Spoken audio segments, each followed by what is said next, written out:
الحمدللہ رب العالمین والصلاة والسلام علی سید المرسلین وعلی آلہ وصحبہ اجمعین ومن تبعہم احسان الی یوم الدین۔ ناظرین کرام، گزشتہ ایپیسوڈ میں ہم نے ذکر کی اہمیت اور فوائد پر گفتگو کرتے ہوئے ایک فائدے کا تذکرہ کیا تھا جس کی تفصیل باقی تھی۔ فائدہ یہ تھا کہ جو شخص مسلسل اللہ تبارک و تعالیٰ کا ذکر کرتا رہتا ہے تو اسے ایک فائدہ یہ حاصل ہوتا ہے کہ بہت ساری وہ عبادات، نفلی عبادات جو مالی ہو بدنی ہو، جیسے نفلی حج، نفلی روزے، ان عبادات کے کرنے کا موقع نہ ملنے کی وجہ سے اس سے جو اعمال ایسا محسوس ہوتا ہے کہ چھوٹ رہے ہیں، فوت ہو رہے ہیں، وہ ذکر کی پابندی کرنے کی وجہ سے اس کی تلافی بن جاتے ہیں۔ یعنی اللہ تبارک و تعالیٰ کا کثرت سے ذکر کرنا، تسلسل اور پابندی کے ساتھ اس عمل پر قائم رہنا اسے بہت ساری عبادات کا فائدہ یا اجر و ثواب کا حقدار بنا دیتا ہے۔ یہ چیز حضرت ابو ہریرہ رضی اللہ تعالیٰ عنہ کی حدیث میں صراحت کے ساتھ وارد ہوئی ہے کہ فقراء مہاجرین، وہ مہاجرین جو فقیر تھے، مالی اعتبار سے بہت کمزور تھے، وہ نبی کریم صلی اللہ علیہ وسلم کی خدمت میں حاضر ہوئے اور کہا، یا رسول اللہ، ذہب اہل الدثور بالاجور والنعیم المقیم، کہ جو اہل ثروت اور مالدار لوگ ہیں وہ لوگ اجر و ثواب اور دائمی نعمت کو بھی لے گئے، اس میں ہم سے آگے بڑھ گئے جنت کو حاصل کرنے میں۔ وہ اس طرح کہ یصلون کما نصلی، وہ ویسے ہی نماز پڑھتے ہیں جیسے ہم پڑھتے ہیں، ویصومون کما نصوم، اور وہ لوگ ویسے ہی روزہ رکھتے ہیں جیسے ہم روزہ رکھتے ہیں۔ یعنی نماز اور روزے میں ہماری ہی طرح ہیں، لیکن وَلَهُمْ فَضْلُ أَمْوَالٍ، لیکن ان کے پاس مال و اسباب اور دولت زیادہ ہے۔ چنانچہ اس بنیاد پر یحجون بها ویعتمرون، وہ اپنے مال کی وجہ سے حج کرتے ہیں، عمرہ کرتے ہیں، ویجاہدون ویتصدقون، اللہ کی راہ میں مالی جہاد کرتے ہیں، مجاہدہ کرتے ہیں، اور پھر صدقہ و خیرات بھی کرتے ہیں، اللہ کے راستے میں خرچ کرتے ہیں۔ گویا یہ فقراء مہاجرین اس بات کا گلہ اور شکوہ پیش کر رہے ہیں کہ جن لوگوں کو اللہ تبارک و تعالیٰ نے مال و اسباب سے، دولت سے نوازا ہے، وہ نیکیوں میں ہم سے بڑھ جاتے ہیں۔ بدنی عبادات میں ہماری طرح وہ بھی عبادت کرتے ہیں، لیکن مال زیادہ ہونے کی وجہ سے بعض ایسی عبادات کرتے ہیں جس کی ہمیں طاقت اور قدرت حاصل نہیں ہے۔ تو ہم کیا کریں؟ ہم تو اس کی وجہ سے پچھڑ گئے، ان سے پیچھے ہو گئے۔ نبی کریم صلی اللہ علیہ وسلم نے انہیں ایک علاج بتایا کہ وہ کس طرح سے اپنے اعمال میں آگے بڑھ سکتے ہیں اور فوت شدہ عبادات کی تلافی کر سکتے ہیں۔ آپ نے کہا، الا اعلمکم شیئا تدرکون بہ من سبقکم وتسبقون بہ من بعدکم، کہ کیا میں تمہیں کچھ ایسی چیزیں نہ بتلاؤں جس کے ذریعے سے تم ان لوگوں سے جو تم سے آگے بڑھ گئے ہیں ان کے مقام کو حاصل کر سکتے ہو، ان تک پہنچ سکتے ہو، اور وہ لوگ جو تمہارے پیچھے ہیں ان سے تم آگے بڑھ سکتے ہو، بعد میں آنے والوں سے سبقت لے جا سکتے ہو، اور کوئی بھی شخص تمہارے اس مقام کو حاصل نہیں کر سکتا مگر وہی جو وہ عمل کرے جو تم کرو گے۔ یعنی تمہارے اس عمل کو کیے بغیر کوئی شخص تمہارے درجے اور مقام کو پا نہیں سکتا، تمہاری منزل کو پہنچ نہیں سکتا۔ انہوں نے کہا، بلا یا رسول اللہ، کیوں نہیں اللہ کے رسول صلی اللہ علیہ وسلم، ضرور بتائیے، ہم ایسا عمل تو حاصل کرنے کے لیے ہی آپ کے پاس آئے ہیں۔ آپ نے فرمایا کہ تسبحون وتحمدون وتکبرون خلف کل صلاۃ، کہ تم ہر فرض نماز کے بعد اللہ کی تسبیح اور پاکی بیان کرو، یعنی سبحان اللہ کہو، اور اللہ تبارک و تعالیٰ کی حمد بیان کرو، یعنی الحمدللہ کہو، اور اللہ تبارک و تعالیٰ کی بڑائی بیان کرو، یعنی اللہ اکبر کہا کرو۔ بعض روایتوں میں تعداد کے ساتھ آیا کہ 33 مرتبہ سبحان اللہ، 33 مرتبہ الحمدللہ، 34 مرتبہ اللہ اکبر، یا 33 مرتبہ اللہ اکبر کہہ کے اس کو 100 کی تکمیل لا الہ الا اللہ وحدہ لا شریک لہ لہ الملک و لہ الحمد وہو علی کل شیء قدیر کے پورے کرو۔ یہ اس حدیث میں آگے کا بھی حصہ ہے۔ یہاں آپ غور کیجئے کہ اللہ کے رسول صلی اللہ علیہ وسلم نے فقراء مہاجرین کو یہ عمل کس چیز کے بدلے میں بتایا؟ وہ اس بدلے میں کہ تم جو حج، عمرہ اللہ کے راستے میں خرچ اور انفاق نہیں کر پا رہے ہو، اگر تسبیح اور حمد کا یہ عمل فرض نمازوں کے بعد کرتے رہو گے تو تم اس کے ذریعے سے اپنے سے آگے بڑھنے والوں کے مقام تک پہنچ جاؤ گے۔ گویا اللہ کے رسول صلی اللہ علیہ وسلم نے حج، عمرہ، جہاد، انفاق وغیرہ کا بدل اللہ کے ذکر کو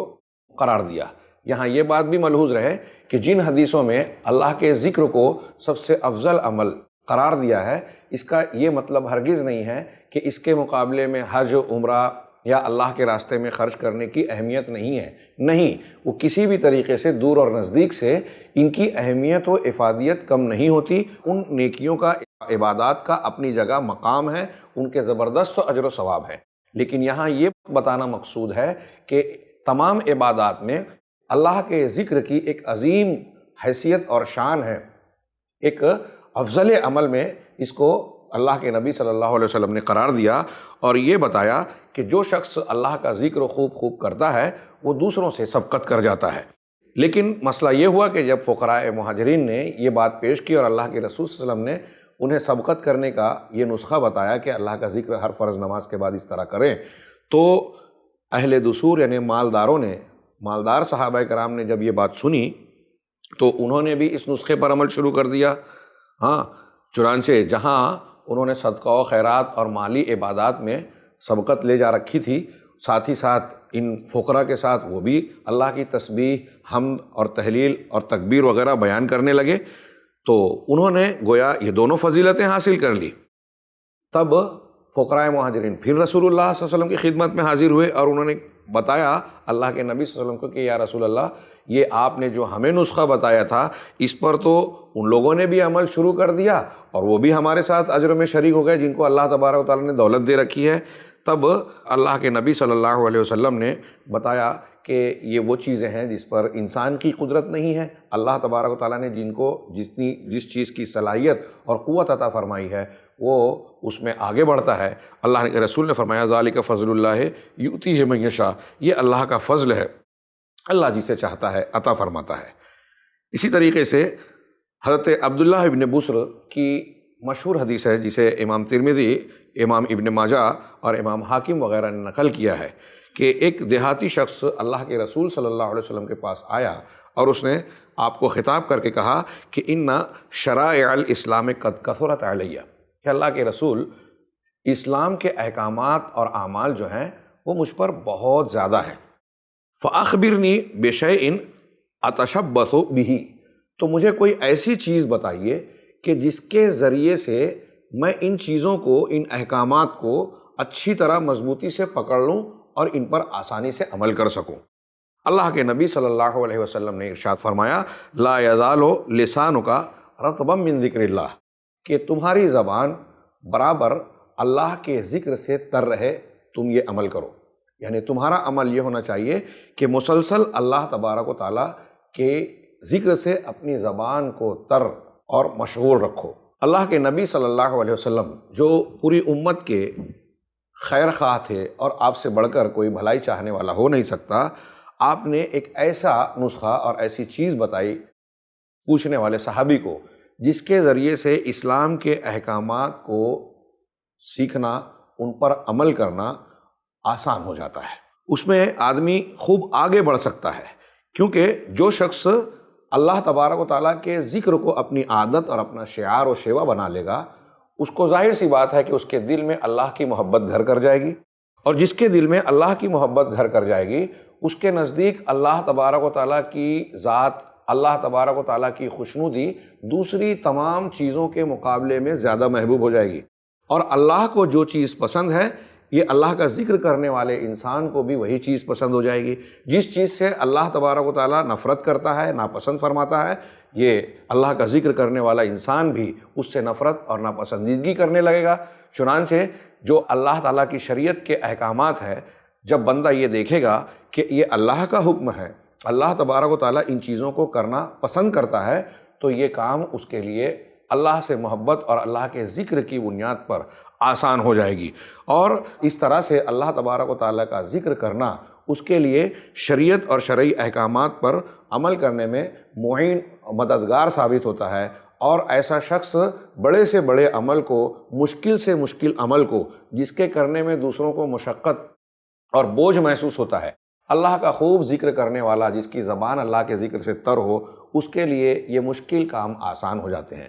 ایسا شخص گویا اللہ کے رسول صلی اللہ علیہ وسلم کے اس ارشاد کے ذریعے سے ہمیں یہ معلوم ہوتا ہے کہ اللہ کے ذکر کی کثرت اور پابندی کرنے سے انسان کے لیے مشکلات آسان ہو جاتی ہے، تنگی کشادگی میں تبدیل ہو جاتی ہے، وہ چیز جو اس کے لیے بوجھ اور بوجھل محسوس ہو رہی تھی، مشقت کا باعث تھی، دشوار اور تنگی کا سبب بنتی تھی، وہ ساری چیزیں اس کے لیے آسان اور سہولت والی بن جاتی ہے، اور شدت کے، پریشانی سے، مشکل سے نکلنے کے لیے راہ ہموار کر دیتی ہے۔ یہی چیز اس کو ہم و غم سے نکال کر فرحت اور خوشی عطا کرتی ہے۔ یعنی اگر کوئی شخص اللہ کا ذکر خوب کرتا رہے گا تو اس کے لیے ٹینشن، غم اور ہموم دور ہوتے جاتے ہیں، مایوسی اس سے دور ہوتی ہے۔ اللہ کے ذکر کے فوائد یہاں جو صاحب کتاب نے بیان کیے ہیں، ان کے ان جامع کلمات میں ہم یہ چیز محسوس کر سکتے ہیں کہ اسی سے جوڑ کر اگر ہم یہ دیکھیں کہ اگر انسان کو کوئی ٹینشن، کوئی دکھ، کوئی پریشانی، مصیبت،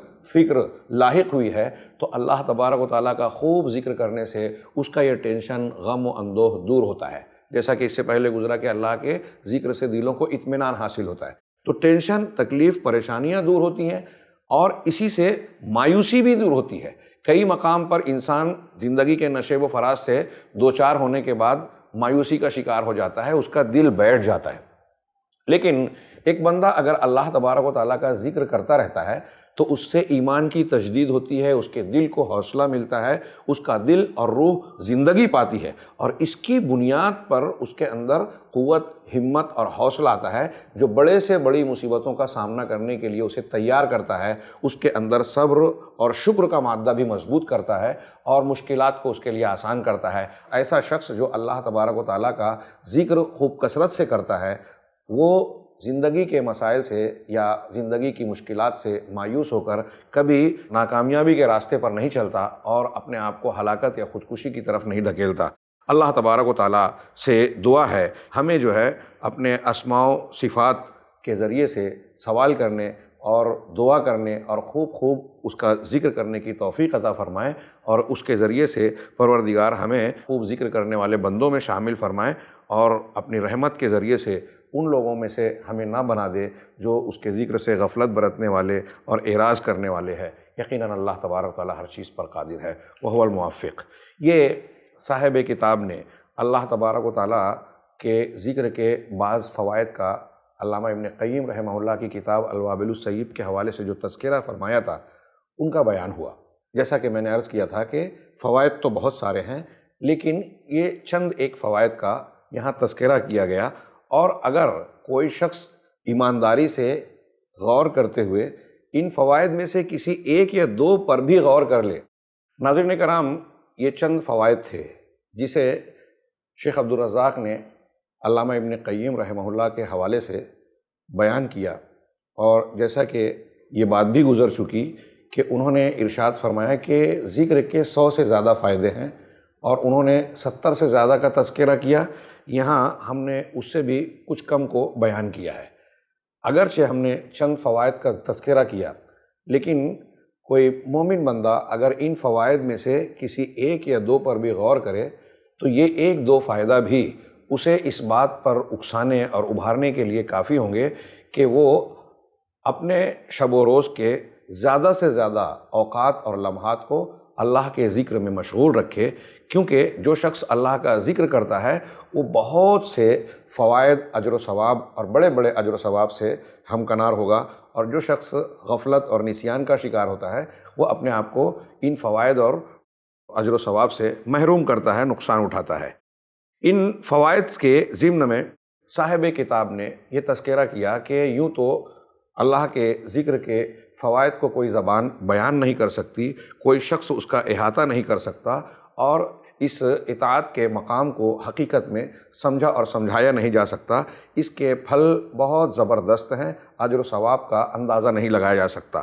اسی کے ساتھ ساتھ انہوں نے مجالس ذکر کی فضیلت کا بھی تذکرہ کیا، اور بیان کیا کہ انسانوں کی جو مختلف مجالس ہوتی ہیں ان مجلسوں میں سب سے زیادہ افضل، سب سے زیادہ شرف والی اور انسانوں کے لیے نفع پہنچانے والی، سب سے بلند مقام رکھنے والی اگر کوئی مجلس ہو سکتی ہے تو وہ ایسی مجلس ہے جس میں اللہ کا ذکر کیا جاتا ہو۔ خود اللہ تبارک و تعالیٰ کے نزدیک بھی انسانوں کی وہی مجلس سب سے زیادہ اعلیٰ اور قابل عزت ہے، قدر و منزلت والی ہے، جس میں اللہ تبارک و تعالیٰ کا ذکر کیا جاتا ہے۔ مجالس ذکر کی مجلسوں کی فضیلت بیان کرنے والی بہت ساری نصوص وارد ہوئی ہیں، اور جو یہ بیان کرتی ہیں کہ اگر کوئی شخص ذکر کی مجالس میں شریک ہوتا ہے تو یہ چیز اس کے دل کو زندگی عطا فرماتی ہے، اس کے ایمان کو زیادتی اور ترقی عطا فرماتی ہے، بندے کے اندر اصلاح اور اچھائی پیدا کرتی ہے، بڑھاتی ہے، اچھائی کو فروغ دیتی ہے، ترقی دیتی ہے۔ اس کے برخلاف غفلت اور لہو و لعب کی مجلسیں ہیں کہ اگر کوئی شخص ان مجلسوں میں جس میں باطل چیز، کھیل کود کی باتیں، غفلت اور آپسی ہنسی مذاق اور گپ شپ کی باتوں کو اپنا موضوع بنایا جاتا ہے، ایسی مجلسوں میں جو لوگ شریک ہوتے ہیں تو ان مجلسوں سے انسان کو نقصان ہی ہوتا ہے، اس کے ایمان میں کمی ہوتی ہے، اس کے دل میں کمزوری آتی ہے، اور ایسی مجلسیں دنیا اور آخرت میں اس کے لیے حسرت و ندامت کا باعث ہوگی۔ سلف رحمہ اللہ ذکر کی مجالس کا بڑا اہتمام کرتے تھے، بلکہ ان کے یہاں یہ شوق تھا کہ لوگوں کو اکٹھا کر کے ہم اس طرح سے بیٹھیں کہ اللہ تبارک و تعالیٰ کے دین کی باتیں ہوں، قرآن کے معنی اور مفہوم کو سمجھا اور سمجھایا جائے، قرآن کو صحیح ڈھنگ سے پڑھا اور سنا جائے، سیکھا اور سکھایا جائے، جس میں اللہ تبارک و تعالیٰ کی حمد، ثنا، اس کی بزرگی بیان کی جائے، اس کی توحید کو مضبوط بنایا جائے اور ایمان کی تجدید کیا جائے۔ چنانچہ ہم دیکھتے ہیں کہ صحابہ کرام بھی اس کا بڑا اہتمام کیا کرتے تھے۔ حضرت عبداللہ بن رواحہ رضی اللہ تعالیٰ عنہ کے بارے میں یہ آتا ہے کہ وہ ایسا اکثر کیا کرتے تھے کہ بعض صحابہ کرام کا ہاتھ پکڑتے اور اپنے ساتھ لے جاتے اور کہتے تعالوا نؤمن ساعتاً، آؤ کچھ دیر ہم ایمان لے آئیں، یعنی اپنے ایمان کو تازہ کریں۔ تعالوا فلنذکر اللہ، آؤ ہم اللہ تبارک و تعالیٰ کا ذکر کریں، ونزداد ایمانم بطاعتہ، اور اس کی اطاعت و فرما برداری کر کے ہم اپنے ایمان میں اضافہ کریں۔ لعلہ یذکرنا بمغفرتہ، ہم جب ایسا کریں گے، مجلس میں بیٹھ کر اللہ کے دین کا اور اللہ کا ذکر کریں گے، اس کے اوامر و نواہی کا تذکرہ کریں گے، اس کے دین کی تعلیمات کو تازہ کریں گے، تو ہو سکتا ہے اس کے بدلے میں جب ہم ایسی اطاعت کریں گے تو اللہ تبارک و تعالیٰ ہمیں یاد کر کے، ہمارا ذکر کر کے ہماری مغفرت فرمائے، اپنی بخشش و مغفرت کے ذریعے سے ہم کو یاد کرے۔ حضرت عمیر بن حبیب ختمی رضی اللہ تعالیٰ عنہ، یہ صحابی رسول ہے، یہ کہتے ہیں کہ الایمان و یزید و ینقص، ایمان بڑھتا ہے اور گھٹتا ہے۔ ان سے کہا گیا کہ اس کا بڑھنا اور گھٹنا کیسے ہوتا ہے، کیا ہے ما زیادتہ و نقصانہ، تو انہوں نے ارشاد فرمایا کہ اذا ذکرنا اللہ وحمدناہ وسبحناہ فذلک زیادتہ، کہ جب ہم اللہ تبارک و تعالیٰ کا ذکر کرتے ہیں، اس کی حمد و ثنا بیان کرتے ہیں، اس کی پاکی اور تسبیح بیان کرتے ہیں، تو یہ چیز ایمان کی زیادتی ہے۔ اور جب ہم اللہ تبارک و تعالیٰ کی ذات و صفات سے غافل ہو جاتے ہیں اور ہم اللہ تبارک و تعالیٰ کو ضائع کرتے ہیں، اپنے اوقات کو ضائع کرتے ہیں اور بھول جاتے ہیں، اللہ تبارک و تعالیٰ کو فراموش کرتے ہیں، نسیان کا شکار ہو جاتے ہیں، فذالک کا نقصان ہو، تو یہ ایمان کا نقصان ہے، ایمان کی کمی ہے۔ اس معنی میں بہت سارے آثار اور بہت ساری روایات پیش کی جا سکتی ہیں، سلف کے واقعات بیان کیے جا سکتے ہیں کہ وہ انتہائی حریص رہا کرتے تھے کہ اپنے احباب اور رفقا کو اکٹھا کر کے مجالس ذکر کا اہتمام کریں اور دین و شریعت کی باتیں بیان کر کے اللہ کا ذکر کریں۔ ذکر کی جو مجالس ہیں ان کو دنیا میں جنت کی کیاریاں کہا گیا ہے، جیسا کہ امام احمد رحمہ اللہ اور امام ترمذی نے حضرت انس بن مالک رضی اللہ تعالیٰ عنہ کی روایت نقل فرمائی ہے، یا ایھا الناس، کہ اللہ کے رسول صلی اللہ علیہ وسلم نے فرمایا، یا ایھا الناس ارتعوا فی ریاض الجنہ، کہ اے لوگو تم جنت کی کیاریوں میں چرو چگو۔ لوگوں نے پوچھا قلنا یا رسول اللہ وما ریاض الجنہ، ہم نے پوچھا اللہ کے رسول یہ ریاض الجنہ یا جنت کی کیاریاں ہیں کیا؟ تو آپ نے فرمایا قال مجالس الذکر، ذکر کی مجلسیں، یہ ذکر کی مجلسیں جنت کی کیاریاں ہیں۔ اگر کوئی ان مجلسوں میں جا کے اپنا حصہ حاصل کر رہا ہے تو گویا جنت کی کیاریوں میں چر رہا ہے۔ اسی طرح سے اللہ کے نبی صلی اللہ علیہ وسلم پھر آپ نے یہ فرمایا کہ اغدوا وروحوا واذکروا، صبح نکلو، شام میں نکلو اور اللہ تبارک و تعالیٰ کا ذکر کرتے رہو۔ تو جو شخص یہ چاہتا ہے فمن کان یحب ان یعلم منزلتہ عند اللہ، جو چاہتا ہے کہ وہ یہ جانے کہ اس کا اللہ کی نظر میں کیا مقام اور کیا حیثیت ہے، تو وہ یہ دیکھے کہ اس کے پاس اللہ کا کیا مقام اور کیا حیثیت ہے۔ جو شخص اپنے پاس اپنی نگاہ میں اپنے عمل میں اللہ کو جو حیثیت اور مقام دے گا، اللہ تبارک و تعالیٰ اسی کے مطابق اپنے پاس اس کو حیثیت اور مقام دے گا۔ یہ دونوں روایتوں کو صاحب کتاب نے کہا کہ حسن درجے کی ہیں۔ علامہ ابن قیم رحمہ اللہ فرماتے ہیں کہ جو شخص چاہتا ہے کہ وہ دنیا میں جنت کی کیاریوں میں چرے اور اس سے اپنا حصہ حاصل کرے، تو اسے چاہیے کہ وہ ذکر کی مجالس کو لازم پکڑے، اس لیے کہ یہ جنت کی کیاریاں ہیں۔ اسی طرح ذکر کی مجالس یہ فرشتوں کی مجلسیں ہیں، کیونکہ دنیا میں کوئی بھی مجلس، ذکر کی مجلس کے علاوہ کوئی بھی مجلس ایسی نہیں ہے جس کو ہم یہ کہہ سکیں کہ جس میں فرشتے شریک ہوتے ہیں۔ اللہ کے ملائکہ اس میں شریک ہوتے ہیں اور اس میں شرکت کو اپنے لیے گویا ایک اعزاز سمجھتے ہیں۔ جیسا کہ صحیحین میں حضرت ابو ہریرہ رضی اللہ تعالیٰ عنہ کی ایک لمبی روایت ہے کہ اللہ کے رسول صلی اللہ علیہ وسلم نے فرمایا کہ اللہ کے کچھ فرشتے ہیں جو راستوں میں چلتے پھرتے ہیں اور اہل ذکر کی تلاش و جستجو میں رہتے ہیں۔ پس جب کسی قوم کو وہ پاتے ہیں کہ وہ اللہ تعالیٰ کا ذکر کر رہے ہیں، شرعی احکامات پر عمل اور اس کی سیکھنے سکھانے کی باتیں کر رہے ہیں، تو وہ آپس میں ایک دوسرے کو پکارتے ہیں کہ آؤ اپنی حاجت کی طرف، تمہاری ضرورت کا سامان یہاں مل رہا ہے۔ پس وہ آسمان دنیا کی طرف اپنے پروں کو پھیلا کر جو ہے اس مجلس کو ڈھانپ لیتے ہیں۔ تب اللہ تبارک و تعالیٰ ان فرشتوں سے سوال کرتا ہے کہ حالانکہ اللہ تبارک و تعالیٰ خوب جانتا ہے، لیکن اپنے اظہار نعمت کے طور پر فرشتوں سے سوال کرتا ہے کہ میرے بندے کیا کہتے ہیں؟ تو فرشتے جواب دیتے ہیں کہ وہ لوگ تسبیح بیان کرتے ہیں، تکبیر بیان کرتے ہیں، حمد اور ثنا بیان کر رہے ہیں اور تیری بزرگی بیان کر رہے ہیں۔ اللہ تعالیٰ سوال کرتا ہے کہ کیا ان لوگوں نے مجھے دیکھا ہے؟ تو وہ کہتے ہیں کہ نہیں، اللہ کی قسم واللہ ما رأوک، اللہ کی قسم انہوں نے اللہ تجھے دیکھا نہیں ہے۔ تب اللہ تبارک و تعالیٰ ان سے سوال کرتا ہے کہ اگر وہ مجھے دیکھ لیں تب کیا ہوگا؟ تو کہا تب تو وہ تیری عبادت میں اور زیادہ شدت اور سختی برتیں گے، تیری حمد و ثنا اور بزرگی بیان کرنے میں اور زیادتی کریں گے اور سختی سے کام لیں گے۔ یہاں ضمناً میں اس بات کی طرف اشارہ کروں کہ ہمارے یہاں ذکر کی مجالس کے طور پر بعض لوگوں نے ایک ایسے طریقے اختیار کر رکھے ہیں کہ اجتماعی آواز سے لوگ سبحان اللہ، الحمدللہ، بعض لوگ کچھ مجلسوں میں صرف اللہ کے اسما کا بغیر کسی جملے کے تذکرہ کرتے ہیں۔ یہ اللہ کے ذکر کا طریقہ اللہ کے نبی صلی اللہ علیہ وسلم اور صحابہ کرام سے ثابت نہیں ہے۔ سنن دارمی اور دوسری حدیث کی کتابوں میں حضرت عبداللہ ابن مسعود رضی اللہ تعالیٰ عنہ سے مروی ہے کہ ایسا عمل کرنے والوں کو حضرت عبداللہ ابن مسعود رضی اللہ تعالیٰ عنہ نے بدعتی قرار دیا اور مسجد سے